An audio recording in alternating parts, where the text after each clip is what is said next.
Yan mga kapitbahay, after 1 month and a half nga, ganyan na itsura ng ating bahay sa province. I mean sa Quezon province. So yan, madamo na siya. At ang dami ng kalat. O, diba? So yan, yan ang project ng aking kapatid dahil umuwi siya ng Calawag. So siya ay maglilinis ng ating bakura, ng loob ng bahay at ang ating CR at ang likod ng bahay natin dahil hindi ginamit kaya ganyan ang dumi na agad. So yun ang kanyang project for today's video.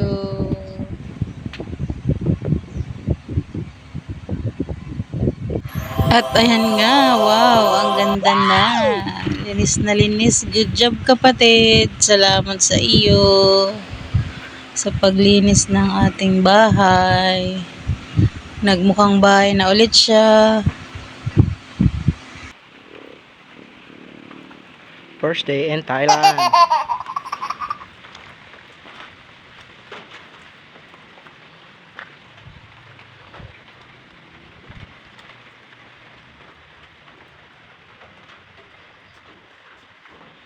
Yo guys, napunasan na din yung salamin.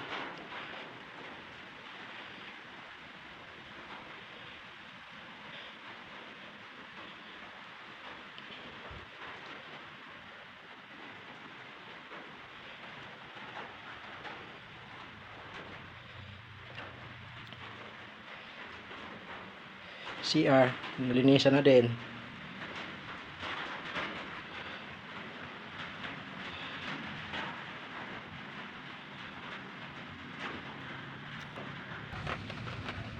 Kusina.